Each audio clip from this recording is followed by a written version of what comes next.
Ladies and gentlemen, welcome back to Crime and Entertainment. Now, we have here a guest who we've kind of had on the show, but not really. We kind of detailed a little bit of his story last year with Brian Whitney when we talked about the book Bad Trips. And of course, that was about Slava P, who at the time was incarcerated.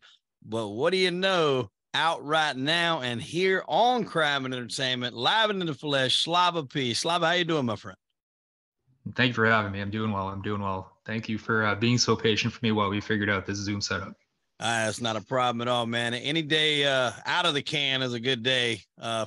In my opinion. I don't know how you feel about that, but I'm pretty sure you're glad to be out and about. Absolutely. I would not want to be in prison right now. I'll give you some explanation as to why as we get through this, but yes. So for our listeners that maybe aren't completely up to snuff with your situation, we're going to go over it again here, a little bit more longer form, because we covered some of Brian's other work on that. So, you were a portion of that interview. If anybody wants to go back and listen to it, it's obviously in our archives. I think the episode was actually called Bad Trips. But kind of tell us a little bit about, you before you got into Vice. Kind of where did you grow up? What kind of things you were into? And then how did you actually get involved with the Vice network to begin with? Yeah, absolutely. So I was born in Kyiv, Ukraine, actually, and I moved with my mom to Canada when I was 4 years old. And I'm about to speak in very specific Canadian regions that some of your viewers might understand, some might not. But we started off living in Victoria Park. Then we saved up enough money to move to Markham, which is a little bit nicer. Saved up a little bit more money, moved up north to Aurora, a little nicer. Then Barrie, a little nicer. Barrie's where I went to high school and university. So Barrie is about 2 hours north of Toronto, and it's very, hockey culture and suburban, right? So I felt like I always wanted something bigger. First chance I took, I was able to go to Toronto to work. And I was about 21, dropped out of university, where I was also going to Barrie. I was also going to university in Barrie. And pretty much I started living downtown, and I was working this marketing job, but I really wanted to do something more. So what I wanted to do was go see concerts, and I would keep going to the concerts, and I would keep seeing the same people all the time. And I would wonder, how are these people going to the concerts for free? I would come to find out that they were working media. So I thought, okay, well, I write emails all day doing marketing. I'll write a little review about a concert for free tickets. Started doing that. Started writing about some concerts unfavorably, which always was like very popular, and earned me a bit of a reputation, which led me to writing about music more seriously in my spare time, which eventually led me to writing for Vice at around the age of 22, 23. 23, I got a huge break. I randomly was able to spend 2 hours in a hotel room with Donald Glover, Childish Gambino, the rapper. Oh, wow, yeah. Yeah, and it wasn't even off the strength of Vice. I had written there some small articles, but somehow, and I go through this in Bad Trips, but I'm able to spend 2 hours with him. I write this beautiful article about him, and it just so happens that Vice was opening up a Canadian operations, and they needed a music editor. So I was just in the flow, and I had a big win at the company. So boom, I started as the editor of their music vertical, Noisy. Everything good so far? Yeah. You just keep on going, man. I mean, I will say awesome, too, I wanted to chime in on the reviews there. It's funny how, like, when you are that negative person and you put out some kind of the bad reviews, that actually drives your popularity. Without a doubt, man. Lloyd Banks said that. He said negativity spreads faster, right? It does. Fuck living positive. Absolutely. It does. Controversy equals cash. Man, honestly, I'm a huge hater, and I live for that shit. I hate like a lot of shit, and it brings me joy to hate on stuff, like still to this day. If anything, this whole experience just made me a way stronger hater. Anyway, so now I'm working at Vice. Boom. So you have to understand, I'm 23 years old, and I'm coming off a marketing career where I'm pretty much writing copy for emails and stuff like that. Not even marketing for like cool brands. We're talking like software marketing. So I get this chance to work at Vice, and the money is not good. It's about $35,000 a year, which is shitty. Toronto's a very expensive city. Started throwing these parties on the side with this other guy who I think like got canceled while I was in jail for like being a sex pest. But at the time, I was working with him, and then he ended up paying me my share of the party in weed. So I decided, okay, I'm going to sell drugs. So the original idea was to sell drugs on Tinder, but it wasn't really working like that, and I got banned right away.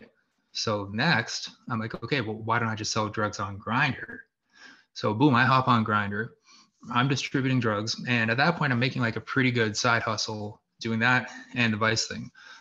Over the course of a few months, you know, I run into certain people in my circle who they know about this big thing, right? And this is kind of where the story begins that gets outlined in Bad Trips. Okay. So you start off with the weed, doing it on Grindr. How do you do that on Grindr where people know what you're doing? I mean, obviously I know what the app is for, but how do you fucking selling weed on there? Yeah. Yeah. Well, I was just on there on my grind, you know, that's why they call it Grindr. No, so pretty much I would apply my old school marketing techniques, and I would have a copy and pasted message ready to go, right? So I hit everyone up. I say, hey, comma, not gay, period. Just here to sell weed, period. Let me know. Now, here's a beautiful thing about Grindr is that it gives you, like most dating apps will give you a rough radius. This person is within 2 kilometers, or if you're in America, miles, and it doesn't tell you like specifically. Now on Grindr, it gives you down to the meter. So it'll tell you this person is 768 meters away from you. So realistically, if you just build a customer base close to where you live, you can make money just kind of like sitting at home, writing articles and listening to music, which is what I was doing when I wasn't doing that. Wow. So but what it kind of like prepped up like, hey, not gay, just selling weed. Yeah, pretty much. So and that's actually kind of genius because, like, obviously, I mean, yes, I know females smoke weed, but obviously, you know, a lot of the people that smoke weed are males. So I guess you're on that app that's fucking all male. So that's actually quite genius. Plus, you know, it's like service with a smile. You know, I'm coming in there, maybe I'll flirt a little bit, give the people what they want. Not too much of what they want, but a fair amount, yeah. Okay. All right. So what's the progression from there? So pretty much, I mean, I'm skipping over a bunch of stuff that has to do with like music in the city and just like that specific time in Toronto. We're talking about like the Rob Ford era in Toronto, right? So things were vibrating at a very specific frequency. And I encountered these people, myself and my co-accused, who actually, we'll get to him in a second, but I encountered these people who pretty much were running an operation that trafficked cocaine from South America into Australia. And these people all had a very interesting origin story, and the way that they went on to expand their network was very interesting to me. So I expressed my interest. I called them. I talked to them about something unrelated. I was actually doing a story about whether or not I thought Drake was on steroids. And I knew that the guys who planned these trips, they were bodybuilders. So they would know a lot about steroids. So I asked the friend that we had in common, hey, could you mind introducing me to these people? And then I called them. I introduced myself. I said, hey, I'm from Vice. I'm working on a story, blah, blah, blah. They couldn't ultimately like help me with the steroid story. But in the last little bit of the phone call, I said, hey, by the way, our mutual friend mentioned this other thing. And I mentioned Australia. And then I said, I would love to talk to you about that if you're interested. And they said, okay, something like non-committal, hung up. About 2 or 3 days later, these guys arrived to Toronto from Vancouver, where they were living at the time. And my friend, who we have in common, is like, yeah, they want to meet you. Shit. I'm like, holy shit, they want to meet me. So what follows is me, my co-accused, my girlfriend at the time, this connecting friend. We all go to Soho House to meet up with these 2 guys. And these 2 guys are like 6'4", 6'5", 270 pounds, just like yoked up. They're in medical school. One of them is using the money that he's been generating from this whole operation to fund his way through medical school to become a heart surgeon. And then he says that he wants to do this because it's going to help him with the other thing he does, because you know what they don't x-ray when it goes through the airport? Organ transplants. So if you have the licensing to be carrying around organs, you could put whatever you want in the freezer. This is what was anyway, and revealed to me through the course of this dinner that we all go have. We go upstairs, we have this dinner. These guys tell me the most insane war stories that I've ever heard. Now, could they have been blowing smoke? Maybe for some of it, there was some exaggeration, but some of the other stuff they told me sounded insane. So over the course of this dinner, me and my co-accused, who was my like very good friend at the time, we kind of like talk about these trips, and I don't know how it happened, but we kind of just agreed like, yeah, we'll go take a trip to Australia. So that's what happened.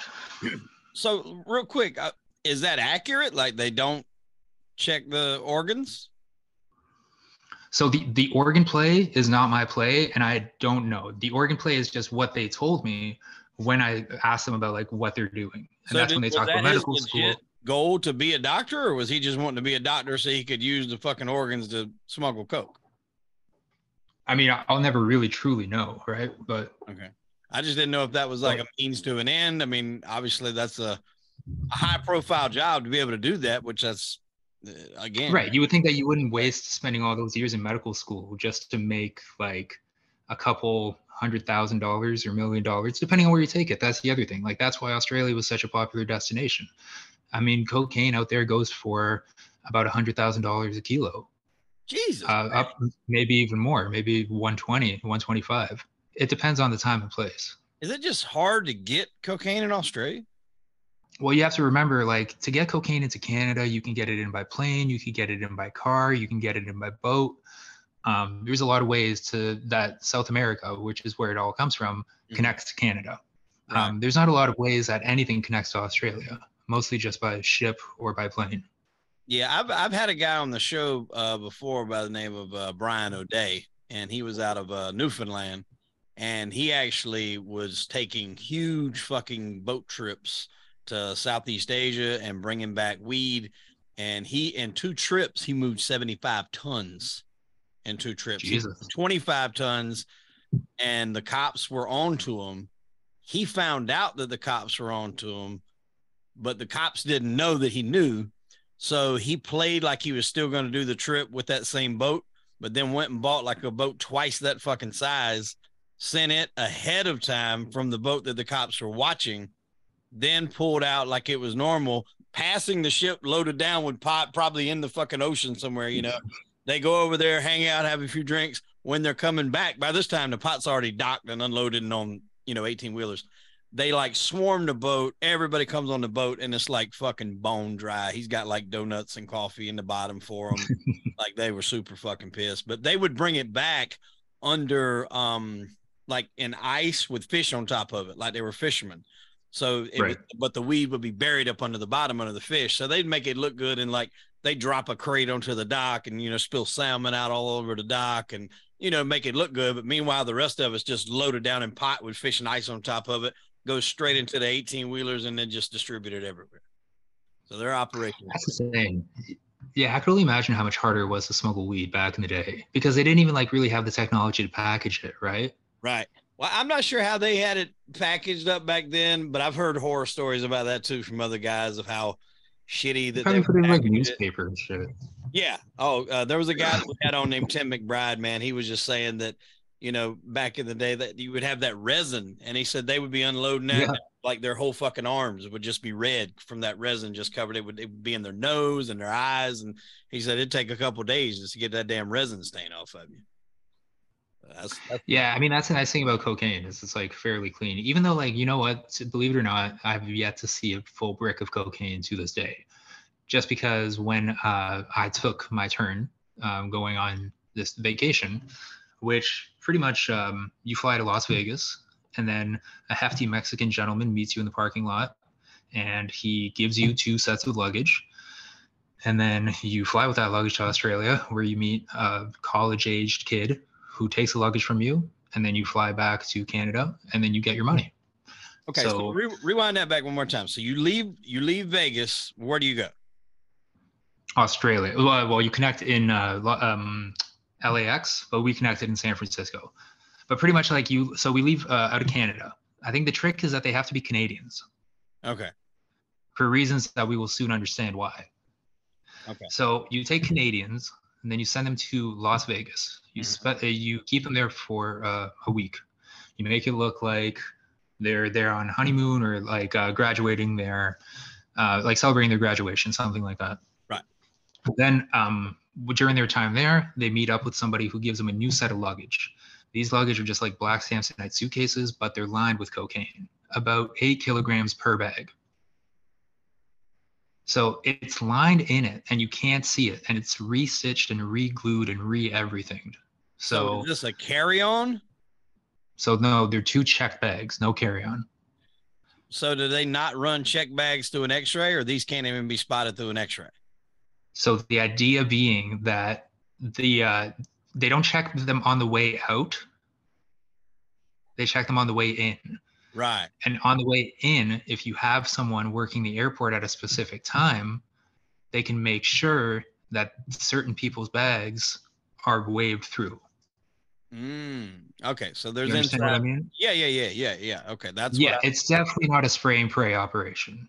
Okay, all right, that's what I was kind of getting to, because I mean, I've always found that interesting when that lever, like if I'm flying, when I go through, I'll kind of peek around and look at the screen, you know, and it just shows everything in everybody's bag. And I mean, I was kind of curious of how that works. So if you got an inside man with TSA that makes sure that gets through, that makes a lot of sense. And I'm assuming they get and here's a funny story about, and here's the funny thing about TSA is, well, first of all, it's not TSA that would be checking it, because it's the Australian Border Patrol, ABP or something.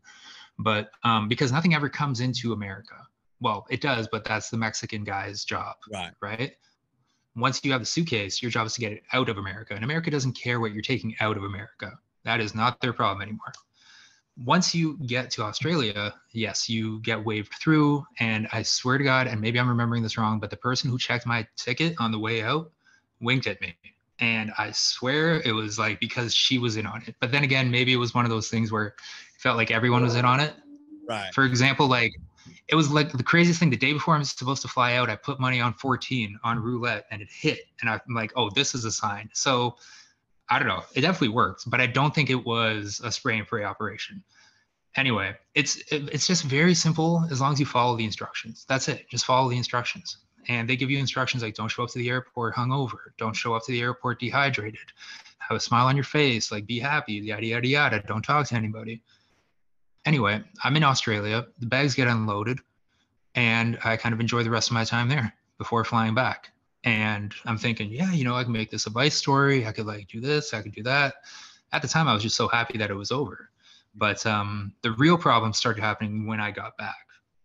So how much did you clear off of this load? So it's $20,000 per load, but the free vacation and the sense of adventure, I guess, at the time that I got out of it, being like a 24-year-old, right. And also like there was a chance that I was going to do something for it. There was a chance I was going to do something for Vice about it. I would just have to figure out how to have told them retroactively, hey, I did this thing. But it did have the culture of that, you know? Okay. So you get back, you do your first run, it goes off seemingly at this point without a hitch. Where did your problems come in? So I was the second run, to be clear. My co-accused went first. Okay. I went second. Then when we come back and we get our money and we're kind of like yucking it up, my roommate, other people in the orbit of me, Toronto's a pretty small city, but people are like, hey, you know, I heard about this. Can you put me on? Can you introduce me? I see where the problem starts right here when everybody else gets involved. And honestly, again, like maybe it's because there was that extra level between not the guys who helped us, who like organized us, but it was those guys helping us all together herd these cats. And the people that went were a little bit younger, like by 1 or 2 years, but when you're in your early 20s, that makes a big difference in terms of some people's development, right? So like ultimately my roommate and I are the same age. He's actually like a week older than me, but he's always like, every time these stories get talked about, he's always like a young person, you know, which I would find a little insulting if I was the same age as someone. But I just mean the instructions were very clear for what they had to do. They were so clear, even I could do them, but they couldn't do them. And that's where things went south. They all got pinched in Australia. and they told as much as they could, as far up the ladder as they could, which stopped at me and my co-accused. Okay. So how do you know how they got caught? I mean, was it just happenstance? Were they doing too much weird shit and just kind of got pressed, or No, it's the most amazing story. It was over $15 Uber. $15 Uber? Okay, so one of the guys that went, and this guy, it's hard to tell you who is my least favorite person in the people that went because they were all pretty bad. But I guess if I had to do a power ranking, I would say, yeah, I really don't like my roommate. But man, a strong number two is the former intern who worked at Vice. So this guy was like very much like a social climber, right? Like he's a guy who like wanted to like be in the scene. He worked as the intern, but in the sales department, right? He was never my intern. He worked as an intern in the sales department at Vice, but had a musician that he managed. So he was always trying to get close to me. He was always trying to like get a little meeting with me. He just so happened to get a meeting with me from Australia. So he's like, yeah, what happened? I told people that my grandpa died and that's why I had to go away for a bit. I'm like, okay, I have to be in Ukraine for the funeral. So he comes to this former intern, comes to my house, finally getting the meeting. He's like, oh, I'm sorry about your grandpa. And I'm feeling myself like, man, I wasn't in Ukraine. You know where I was, man? I was just smuggling cocaine in Australia. The shit was sick. So I'm telling him about it. He gets interested in it. And he's the one who's like, okay, yeah, put me on.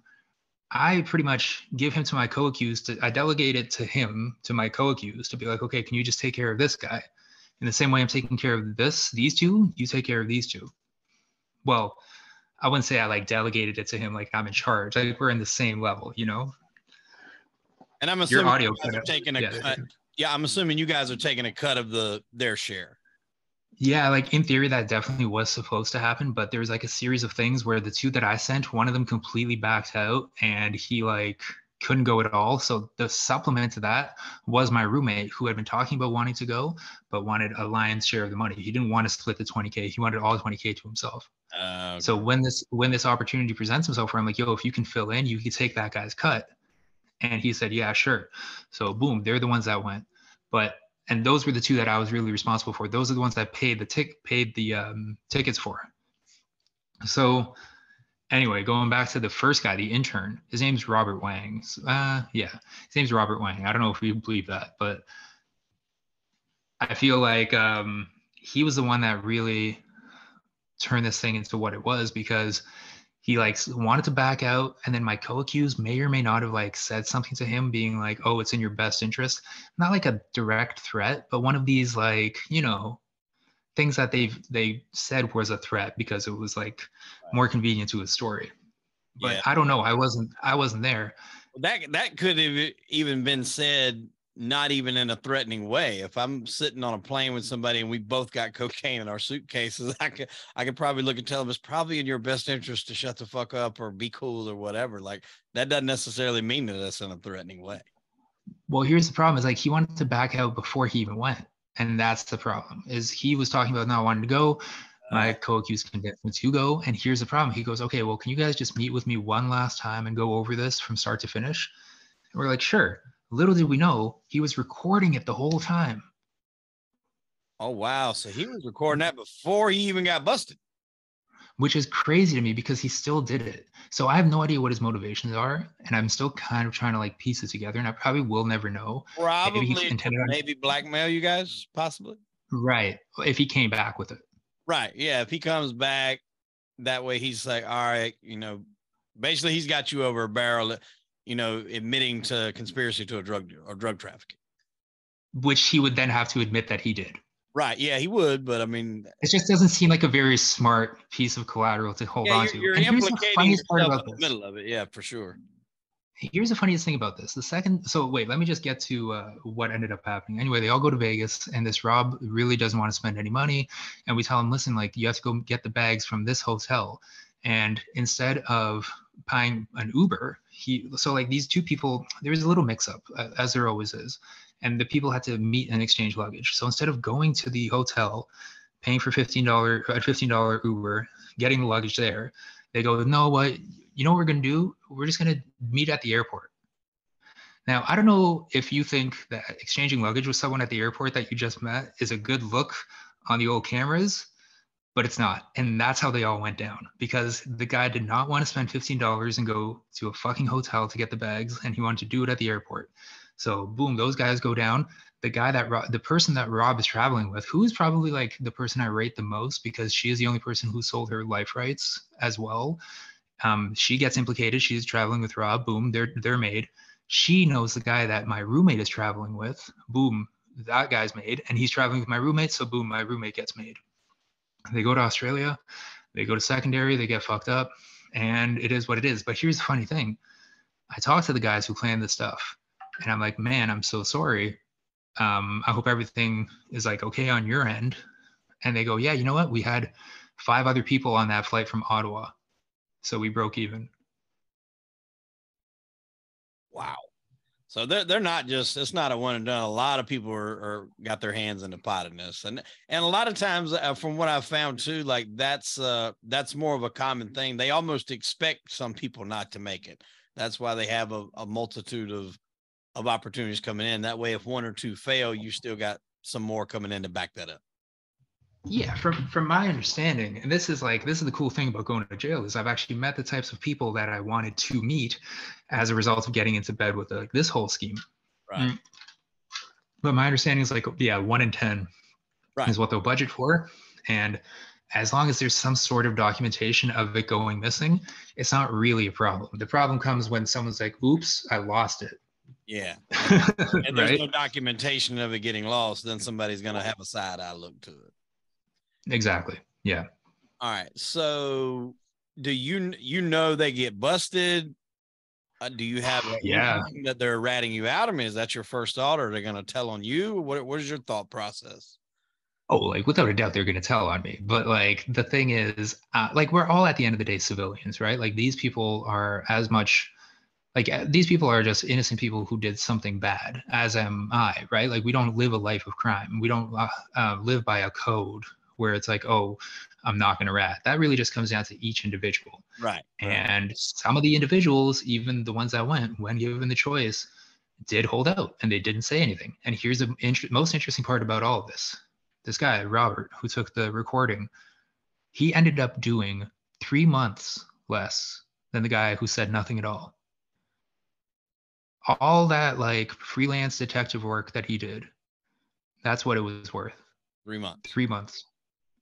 And I read the transcripts, and he said that he traveled 3 months just to get to the facility where he could give his testimony to the RCMP. The RCMP is like the Canadian FBI.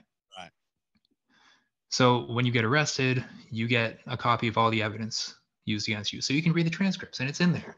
So this guy actually, he saved 3 months, but he put himself through a little bit of a pickle to get to that position. So how did you end up getting busted? I mean, obviously, like you said, you had an inkling they were going to roll. I mean, was your first inclination to run, or was it just, face the music when it comes? Well, kind of like the thing so I pretty much got fired from Vice almost immediately because they conducted their own investigation. I think the girlfriend of my roommate wrote all these emails telling people, hey, fire Slava, he's doing something illegal. I got another job going back to the marketing world, and I'm thinking about a year or 2 later, oh, this feels like this kind of flew by. People knew that it happened to Jordan, but it felt like they weren't saying anything to my face. And I would go to the same places that I would frequent, and maybe 1 or 2 people would have some kind of different energy towards me. But ultimately, my life was no different. So I figured, yeah, they probably snitched, but what can you do with those jurisdictions? No crime happened in Canada. They're probably not going to extradite me to Australia. So I'm thinking maybe I'm in the clear. The real problem was though, so 2015, I get fired from Vice. 2017, the story comes out in Canada's biggest newspaper. And a day before the story came out, this guy calls me and he says, yeah, we're doing a big story about the cocaine, and he says my roommate's name. And I say, yeah, I don't want to talk about this. And it's kind of bothering me, but I'm thinking in the back of my head, I'm like, well, it's not like they're going to put my fucking face on the cover or anything. And then they put my fucking face on the cover of the magazine. So they wrote this before you were even ever arrested. Across Canada. Yeah, yeah. So this is all Fucking pretty shit. much they reported what was said in the courtroom. And what was said was salacious, and they built a very good story around it. A lot of it was untrue because a lot of it was okay, like if you're trying to avoid life in prison, which is what they're looking at, you're going to say whatever you have to say. Oh yeah. You're gonna, so their stories didn't match each other's. Like my roommate said that like there was like a Mexican standoff and like guns were pulled on them and like everything was sealed with super glue. And like that's just not what happened, dude. Like I know I did it like 2 weeks before you did. You know, a quick sidebar, my co-accused, I told you, did the first run. He, upon landing in Australia, opens his bag and there's a notice from the TSA. And the TSA says, hey, we randomly selected your bag. That's why some of the contents may be out of order. Hope you have a safe flight. So they never even Like if that doesn't opened the fucking bag and didn't find it. If that's how that doesn't tell you how foolproof this shit is, and now you're telling me about super glue, bro, I know you're lying. Yeah. Damn. So yeah, damn. So anyway, the story comes out. I'm fucked. I gotta like go quit. I quit my job, bro. I like moved to Montreal. I moved to Montreal and I changed my name. And bro, I'm like living a nice little. I took a nice little Jewish name, bro. It's beautiful. I live in Montreal, very quiet. Have a nice little girlfriend, nice little house. Have a nice little, I do my little thing. And one day I'm coming into my condo and I feel a hand on my arm and they use my old name. And I haven't heard that name in a minute. And I turn around and it's like a strong, older woman. She's like, yeah, you're under arrest. I'm like, for what? And I just heard the word Australia. And the second I heard Australia, I'm like, yeah, that's that time. Time to pay So yeah, time to pay the piper. And pretty much like they sat me in the holding cell overnight. And then they had to get me to Ontario because I got arrested on a Thursday and they needed to make sure that I was seen on a Friday. So it's like 6 hours from Montreal to Toronto. And I'm like, yeah, there's no way they're going to drive me for 6 hours. These guys put me in a private jet to get me to Toronto so that I could like be processed. Damn. And as I'm coming to the Toronto holding cell, who do I see but my co-accused, who I haven't seen in years? Like the story had come out, like everybody kind of disappeared from my life who was remotely connected to this out of like fear of other repercussions coming down. Well, speaking of that, in this time frame of, I'm assuming you weren't doing any more runs, talking to these people anymore. Ties were cut, I'm assuming, at that point. I mean, yeah, I wasn't traveling. Like I had flown to Ukraine. As far as like the people that had set up and facilitated these drug runs, you weren't doing anything in lieu of that anymore in this time frame. No, absolutely not. And again, that was never like supposed to be a steady source of income. Maybe that would have been interesting to do. It was a one or two off, more or less, to give you adventure for the story. Yeah. Okay. All right. So what did they ultimately wind up charging you with? Conspiracy to import 40 kilograms of cocaine. So pretty much they put all 5 of those people on me and my co-accused. And the way that works is conspiracy is pretty hard to prove, but it's pretty easy when you have the drugs, and it's pretty easy when you have a recording. It's pretty easy when you have a bunch of people kind of like corroborating the same 2 people's names. Mm-hmm. But the thing I will say is I got 9 years. Actually, my actual sentence is 8 years, 8 months, 8 days. The way it works in Canada is you only have to do a third of your time before being eligible for parole. I understand that in some states it's incredible. It's like 75, 85%. It's nuts. Yeah. It's a lot different. but yeah, no. And thankfully so, because that's ridiculous. It's ridiculous to give that, like even the people that ended up, everybody that was involved that went to jail in Australia, they all came back before I went away. So realistically, we all end up kind of doing the same amount of time in jail, but they did theirs in Australia. I did mine under COVID, which is a little different. And another like silver lining of their whole thing is they came back before March 2020. Had they stayed another 2 months, they would have been delayed indefinitely due to COVID. They would have probably still been there or just gotten back a year before. Damn. So where did you actually have to serve your time? In Toronto? So there's no, so because I did federal time, you have to go to a federal facility, and most of those are located in Kingston, Ontario. Okay. Kingston, Ontario was where the first parliament, it was like the first capital of Canada. Beautiful town, but now it's just known as like a military college. I think Elon Musk went to school there. But it's also got all the prisons. So you start off going there, you get assessed, and then from assessment, you go to your mother institution where you do the remainder of your time.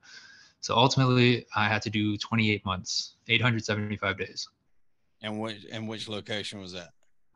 Oh, right. Sorry. So it's actually called Pittsburgh. At first, it was called Pittsburgh. And that was a camp, which is a minimum security facility in Kingston. And then I put in for a transfer about a year in because like the first year I was there, I was working on the book and I was just like nose to the grindstone. And then I kind of looked up and I'm like, oh, it's all like diddlers. It's all like pedophiles. It's all like white trailer trash, like really creepy uncle types, right? So I put in a request to go up to Beaver Creek minimum security up in Muskoka, Ontario, cottage country. And I did the last year and a bit there, and it was great. It was like, I mean, it's a weird thing to say about prison, but it was like, I feel like really had a lot of lessons for me in more ways than one. Yeah, I mean, as crazy as that does sound on the surface, you're not the first person that I've interviewed that said that like the time that they spent in prison wasn't exactly the worst time in their life. One of the more famous people being Tommy Chong, who I'm sure you've probably heard of. Man, I have a signed Up and Smoke DVD like right behind me. Really? That's cool. Well, you know, he ran the company that sold like the bong paraphernalia and stuff like that. And they were after him and they trumped up some charges, basically just fucking with him. I think they wanted him because of the name. And he wound up copping to something. I forget the specifics, but basically he had to go to a little camp for a little while. And he was like, you know, I looked at it as an adventure. So I was looking forward to it. And he wound up being in there with like Jordan Belfort. He talked Jordan Belfort into writing Wolf of Wall Street. So I was about to tell you that, and he told him that on the tennis court. And when I read that story, I'm like, oh, he was in the same place I am. yeah, Like literally, like it is like you can the place I was like you can play mini golf, you can play tennis. So yeah, so I the mean brainchild that come out of people being incarcerated like that, like you said, you're in prison, but you can spin something positive out of it. And like obviously Jordan did with Wolf of Wall Street, went on to be a, you know, smash movie with Martin Scorsese, Leonardo DiCaprio. But that's just it. You know, you're in there for something, make the best of it as best you can. And so you knew pretty quickly you wanted to write a book on this whole thing? I mean, listen, the book thing, I would not say that was the main thing I took from prison. Like what I really took from prison was more just having a confidence of self and being able to go into any room, even if you're dealing with like very dangerous people, and be able to make them laugh, be able to make them smile, and be able to like express yourself in a way that honestly I never have. It's hard for someone as a grown up to be in a high school situation, right? And that's what minimum security prison is, because it's prison if you remove the threat of violence. Right. Right. But that's kind of why I liked it. And that's why the first place bothered me, because I'm like, oh, I don't want to know these people. Like all the pedophiles are insanely smart. They like listen to classical music. Those are the CDs they got sent in. I'm listening to 50 Cent. They're listening to like Bach or whatever. And I'm like, oh, you're really smart, but you've also like got a fucked up thing in your head where you're like attracted to kids. But anyway, I was getting like a lot of letters and stuff from people who were saying, do you want to do this? Do you want to do that? And the book thing was something I absolutely wanted to do, just because it's always been my dream to be a published author. And like by any means necessary, I got that done. And the second that came in, I'm like, yeah, 100% I'm down. I start doing the treatment in my cell. I'm telling people, there's like a range rep named Kimbo who was just this D's guy and E's guy.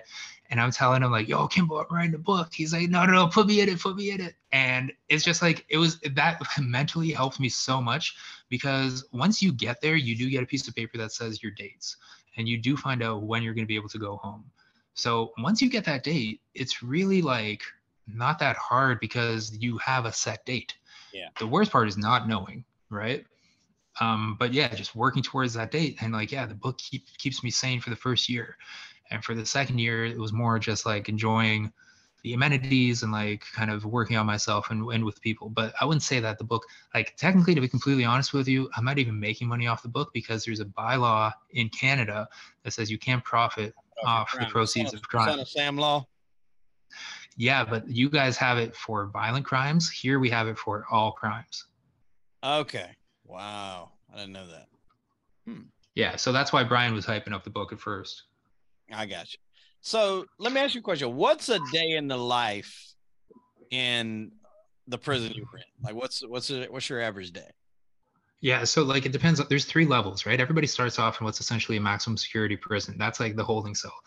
And that's like painted concrete, that's like scrub proof or whatever. And you're waking up. There's 3 to a cell right now because of COVID.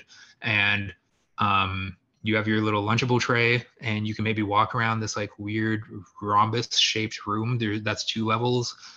You can watch the TV, but like someone's always got the clicker, and people are always like using the fucking outlet to get a spark going, because all guys do in there is smoke weed. That's it. Like all you're doing in prison is getting as high as possible. And guys are just smoking in the shower, and it's insane because do you know where that weed has been? That weed was just in a Kinder egg in that little guy's boy pussy. And now you're smoking it. And that's not hygienic. And I don't want it. And then they call other stuff gay. And you know what's crazy is they don't call it gay. They're all Jamaicans. So they say fire. They're like, oh, it's fire.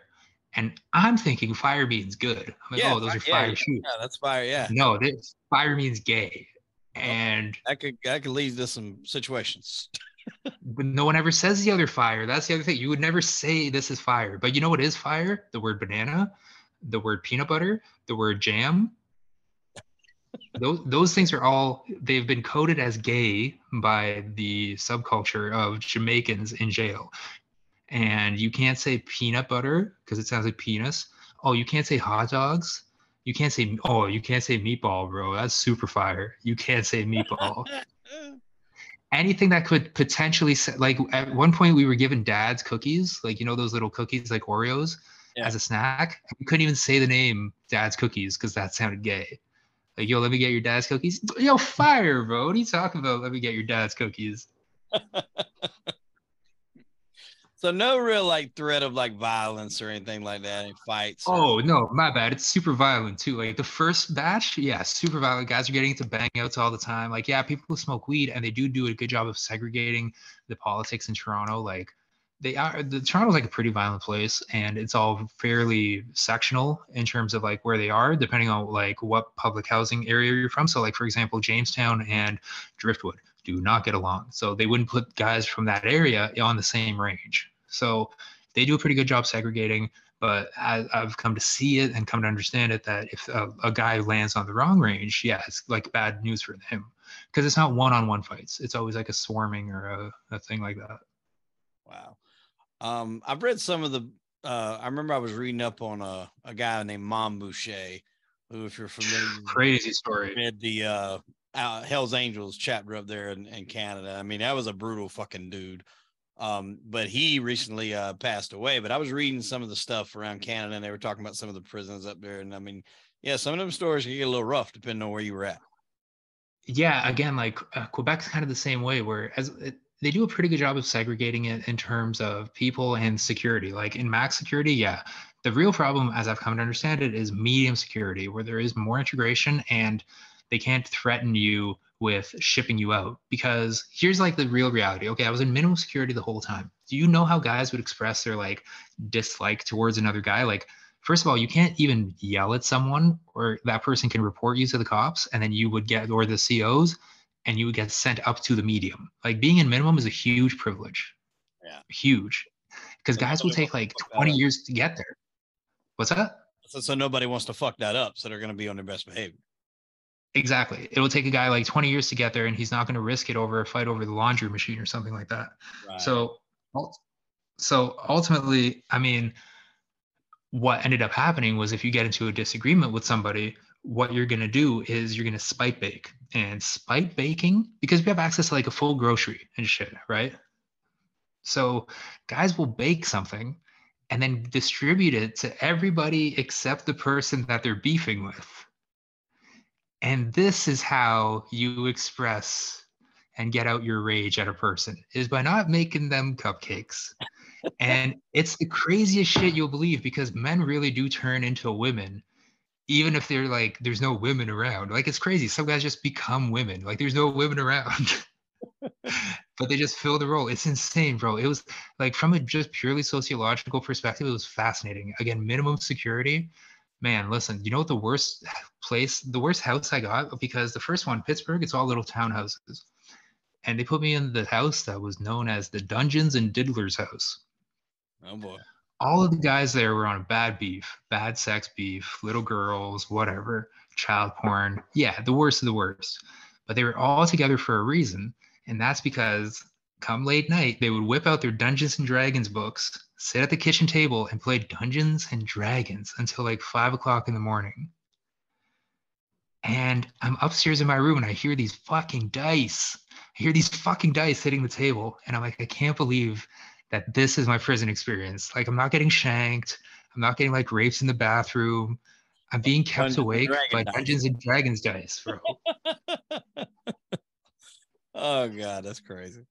So how long ultimately, I know you said it earlier, but how long earlier total did you wind up serving? 875 days, 28 months from December 3rd, 2019, all the way up to April 26th, 2022. Pretty much all of COVID, which, like, you know, if I had like a pretty big ego before, can you imagine my ego at having God send down a plague just to make sure I don't miss anything?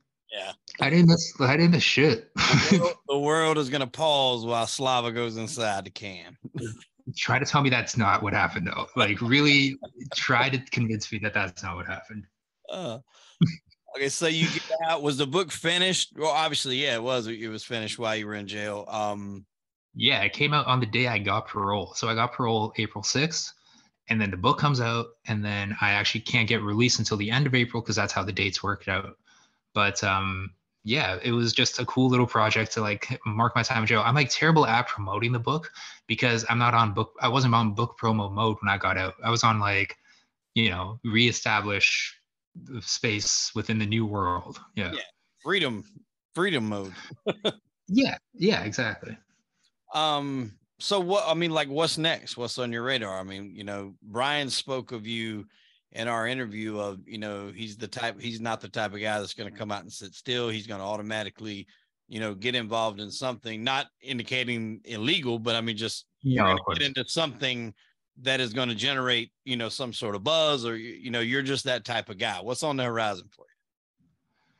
Yeah, I mean, like, there's definitely some stuff happening around the book that I can't really get into that might come out later this year. But to be completely honest with you, this is like a really bad time to make stuff and like make the type of stuff that I want to make, where it's like, the one thing I've always loved is stories. And you know how many stories I've found while I was in there? I'm telling you, it's stuff that would make this book look like shit. Yeah. It's like, oh, I tell people my story and they're like, that's pathetic. 40 kilograms? What are you doing for that? I'm moving tons. I know a guy who got, it's called, what's it called? Mr. Bigged. He got Mr. Bigged by a government, like, undercover, who said he was a captain of a ship that was going to like take 4 tons of drugs into like a seaport, and they had a government vehicle do it. Anyway, the stories that I get from just kind of like more or less sitting around the campfire with these guys, they're like amazing. Like, it's stuff that I could never imagine putting to film. And I have this repository and I have these connections to them should something come up, and who knows what happens, right? But at this point, to be completely honest with you, I'm just kind of like trying to do something with my hands. Like, I'm maybe thinking about becoming a welder. That's actually what I do. I've been a welder. Is it? Oh, yeah. That's sick, bro. Yeah, this is my I kind of started this, when a lot of people did in COVID, and it's, I've kind of lasted through that learning phase, and it's starting to pick up some traction and, get some legs up under. But yeah, I'd welded in all 4 years in high school. So I took it like the freshman year, that was like the elective. Then next year it was like the next step up. And then junior year it was welding 1, senior year welding 2, went straight out of that, done technical school for welding, then straight into the workforce. And I've done that really ever since. And I'm still doing it today. I happen to be a supervisor at the company I'm at now, but I still get under the hood, and it's cool. It's definitely an art form that not everybody, can do and possess. And there's a lot more to it than just going to school and learning how to, I tell everybody, all these kids, like we hire these kids that'll go to, like, we have the school up here called Art Labs, And there's like, oh, I went to Arc Labs. And I'm like, so that means you can weld, but that don't mean you're a welder. There's two different things. Like the school will set up a machine for you. All you have to do is pull the trigger. And I tell them, like, I could literally bring my 8-year-old kid in here. Well, at the time, then it was 8, he's 13 now. But I could have him welding by the end of the day if everything's set up. All he's got to do is pull the trigger and control the gun. But when it comes to setting up machines and knowing your different things, don't give your kid a welding gun. Don't give your 13-year-old a welding gun, eh? Like that's I've actually let him do it. He come to the job and I've given him the shield and he puts a glove on and I just let him I would hold his hand and kind of teach him I like to do what's called the whip. It's kind of, forward, back. And just let him go, kind of like, training wheels or whatever, riding a bike. And then he would do crazy. I just told you about how I smuggle drugs. And I feel like you just said the most indictable thing that anyone said on this podcast, that you just like told everybody that you let your son weld. Yeah. I feel like there will be a knock on your door from like a union rep at some point being like, yeah, we heard it. And your kid's in the union now. I need $15 a month. But that's funny. So you do the content creation thing at night? Yeah, when I get off. Like today, when I told you I'm at work, I said you won't get that invite till about 6:45. So we're on 12-hour shifts right now. So I went in at 6, got off at 6:30, come straight home, change the clothes. How much of your time goes towards this with like editing and everything? It's a pretty good bit, especially depending on who it is. Like, so with yours, I won't have to do like a ton of inserts and stuff like that, because we're not talking about like known people. But when you're dealing with somebody like that, former mob guys, or maybe had beefs with guys that are popular, or actors. I've had actors on the show like Tommy Chong. You want to insert maybe pictures or movie clips or something like that to kind of give them some reference. So those can take a little while to do. But I mean, on average, I mean, most interviews last roughly around an hour, some more. And then there's a lot of time that goes into it behind the scenes because I don't have anybody like helping me. This is all me. It's a one-man show. So. But see, that just speaks to like realistically, content creation should never be anyone's plan A, right? Like in the same way. Yeah. So like all the stuff that I accrued in jail. Yeah. If it ever gets to that point, I'd be, grateful. And that is the plan to hopefully one day get there. But yeah, when people are like, oh man, that's so cool. You've got to talk to all these people. I want to do it. And I'm just like, dude, it's not easy. Like it's, I had no, it's just like experience in this. It's a grind. It really is. And it's not safe either, right? Like you could be like caught today and like gone tomorrow, right? Like, I think that's why, from my perspective, to answer your question, it's like, yeah, I have all these stories, but realistically, I don't have the time to go out and really like there's 1 or 2 people that I've been working with, but like something will inevitably go wrong. And they've told me, they're like, kind of, this is par for the course. There's no straight line with this type of stuff where like you pitch an idea, then someone wants it, and then they pay for it. Like, these things look like they happen overnight, but really these jobs are a lot of like emails and waiting. And if all I'm doing is like emails and waiting, I could just like weld while I'm not doing that. And at least that is like a real skill. Yeah. Beyond like telling that is stories, pretty which much is also really fanciful and feminine.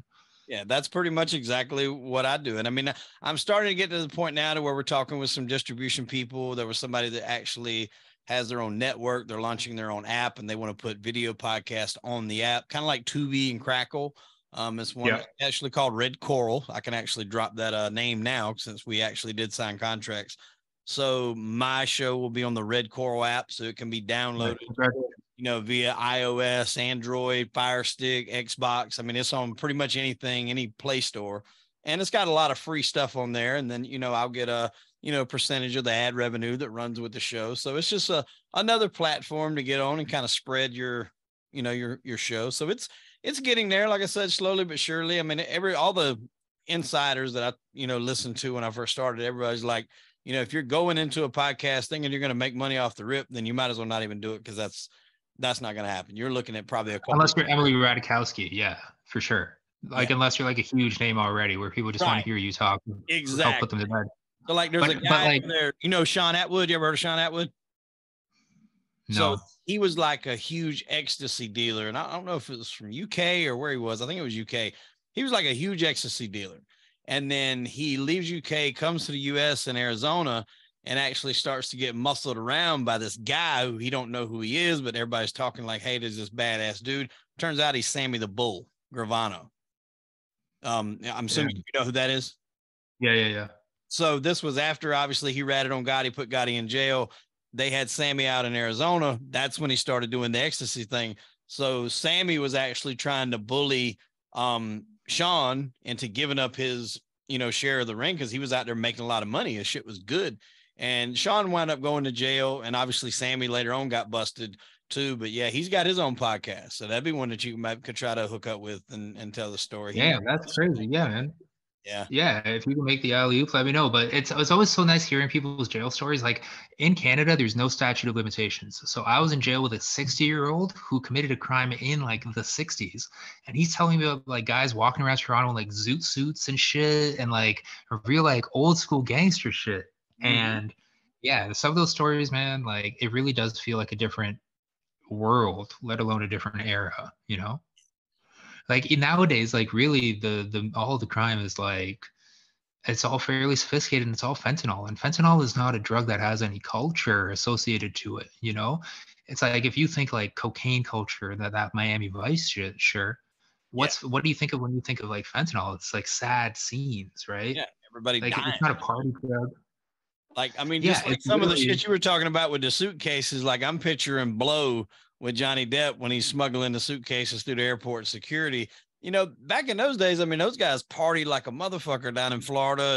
And, that was what it was about. I'm sure people probably did too much and died here and there. But like you said, the fentanyl is just nothing but just doom and gloom and taking out young people that are, some of them trying drugs for the first time.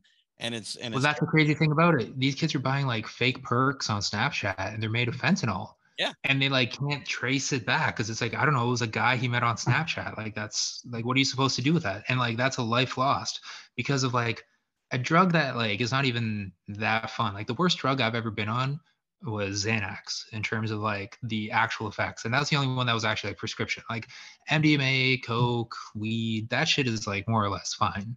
But Xanax, the come down was so bad that like all you wanted to do was more Xanax. So it's terrible. And I would say like, yeah, no, going back to fentanyl culture, yeah, Coke, like you just described it, definitely had a vibe. But even lean, like more recently, like all the rappers are drinking lean and like that at least is a something. It's like everything is slowed down. Fentanyl is just that's it. It's like an end of times. It's a sign of the end of culture, really, like the sign of the end of the times. Yeah, no, I agree. That's what people are doing. I mean, we are starting to make a little bit headway here. At least I'm in South Carolina over in the States. Hopefully, possibly getting to where we can maybe legalize marijuana over here. We are starting to get a lot of the CBD stores open, and some of the stuff that they sell in there, they will tell you has enough THC to where if you took a gummy or an edible or something like that and you got drug tested, you probably would pop positive. Which I'm not really sure how that's legal. If weed's still legal, I'm not sure how that's legal. I don't know if it's like under the I don't know, man. Like, of a certain amount, but I'm hoping that sooner or later it'll get this is why I love Canada, right? Like I got released on parole and I was able to go to the dispensary right away and like buy an edible, but it's all fairly within control, right? Like it's up to 10 milligrams. It's nothing crazy. But I mean, there are parts of Canada where we've gone all the way harder than now it's like legal to possess up to 3.5 grams of like cocaine and fentanyl and stuff like that, which like 3.5 grams of fentanyl is a lot of fentanyl. Yeah. You need to check out that guy I was talking about, Brian O'Day. He's from up there in Canada. His book is called High Times. All right, I'm gonna write this down. High Times, Brian O'Day. Yep, Brian O'Day, High Times. Very good book. I seen years ago, like way before I ever started podcasting, I seen that story on a show called Masterminds. And basically the show would tell about either robberies or drug dealings or art theft or whatever. People would plan like these fucking things out to a T, and then usually something ridiculous would get them caught. And I seen his show on there, and I remember thinking like, God, and he was actually talking about it. So by then he was out. I remember thinking, God, this dude's like real slick. And when I started doing the podcast, I was like, I wonder, if that guy's on social media. And I found him on Instagram, reached out to him, and we communicated. And he was like, I'll do your show if you do me a favor. And I was like, all right, what is it? And he's like, go to a homeless shelter and make a donation. I don't care how much it is to help a recovering addict. And I'll come on and do your show. And I mean, super fucking nice guy. He's actually filming a documentary right now about everything that's going on in Ukraine. He's already been over there for quite a while. So he's like, he's a really solid dude, man. I've had him on here a couple times, and he's really kick ass. And the book is great too. So if you're looking for something, I wrote it down. I'm gonna check it out. Thank you for that. And I've got a show with him too on my channel. If you scroll back, it's probably like the third or fourth one I've done. So it was real good as well. Oh, perfect. Yeah, I'll check that out. Well, I appreciate you coming on the show, man. I mean, like I said, whatever you decide to get into later on, we wish you the best of luck. If there's anything you ever want to plug, man, hit me up, my brother. We'll bring you right back on here and you can talk about it. But tell everybody where to grab that book and drop. You're getting audio. It's released on audio coming soon, right? Yeah, so I'm pretty sure this is coming out on audio. My publisher and I exchange emails maybe like 3 times a year. Good people over there, though. Dunder, shout out to you guys. But yeah, I'm pretty sure the audio is coming out. If not, just go on Amazon, search Bad Trips, Slava P. You could also just Google my name and find it. It's also in the bio of my Twitter, which is @Slava P. Don't follow me, but just click the link in my bio to buy the book. And yeah, I guess that's it. Thanks for having me on. Yeah, Twitter's mostly it. Don't follow me on Instagram. I don't know you. Oh, I love it, man. All right. Well, listen, I'm glad you could come on the show. I wish we'd have had you on sooner. I was thinking it was this coming April you were coming out, not the last April. Thank God, no, because we didn't even get into COVID, but like my coke use is about to go away now, and this is a really bad time to go to jail, bro. This is a really bad time to go to jail. He should have just come with me. We could have been done by now, right? Well, I'm glad you're out. I'm glad you're doing good. Hopefully if you decide to stick in with welding, you won't go wrong with that, because that's something that a computer will never completely take over. That you'll always have job security with that. Yeah, it's sick because you technically are using a machine. Like it is already using a computer, but just a different type of computer, right? One that makes fire. Yeah. So it'll never get to it. Even with the pandemic, when I did lose one particular job, there was always welding jobs. That's just something that you're always going to be able to find. And it's also good too, because you can always pick up and move and you don't have to worry about finding one, because you can move wherever the hell you wanted to move. And I guarantee you can find a welding job. They're always out. Do you listen to podcasts while you weld? Oh, that's how I research. Yeah. Yeah. That's how I research. So if I've got somebody coming on the show, if I got somebody coming on, then I'll go I'll save in like 3 or 4 podcasts that they've done. And then that's what I listen to all day long, because I like to try to bring different shit to the table. I don't like to ask them the same shit everybody else has asked them. So, I mean, that's kind of how I research throughout the day. So it's killing 2 birds with one stone. Yeah. Any job where you can listen to podcasts all day, that's the job for me. Yeah. That's a good one. You throw one earbud in one ear, and then I can make sure, nothing's fucking blowing up or anything out the other ear. I only use one ear. That's right. Yeah. All right, man. Thanks for having me. Appreciate it. Ladies and gentlemen, I am Hollywood Wade. That was Slava P. And unfortunately, we are out of time. Tune in next week for an all new episode of Crime and Entertainment. Slava, we appreciate it, my friend. Best of luck to you.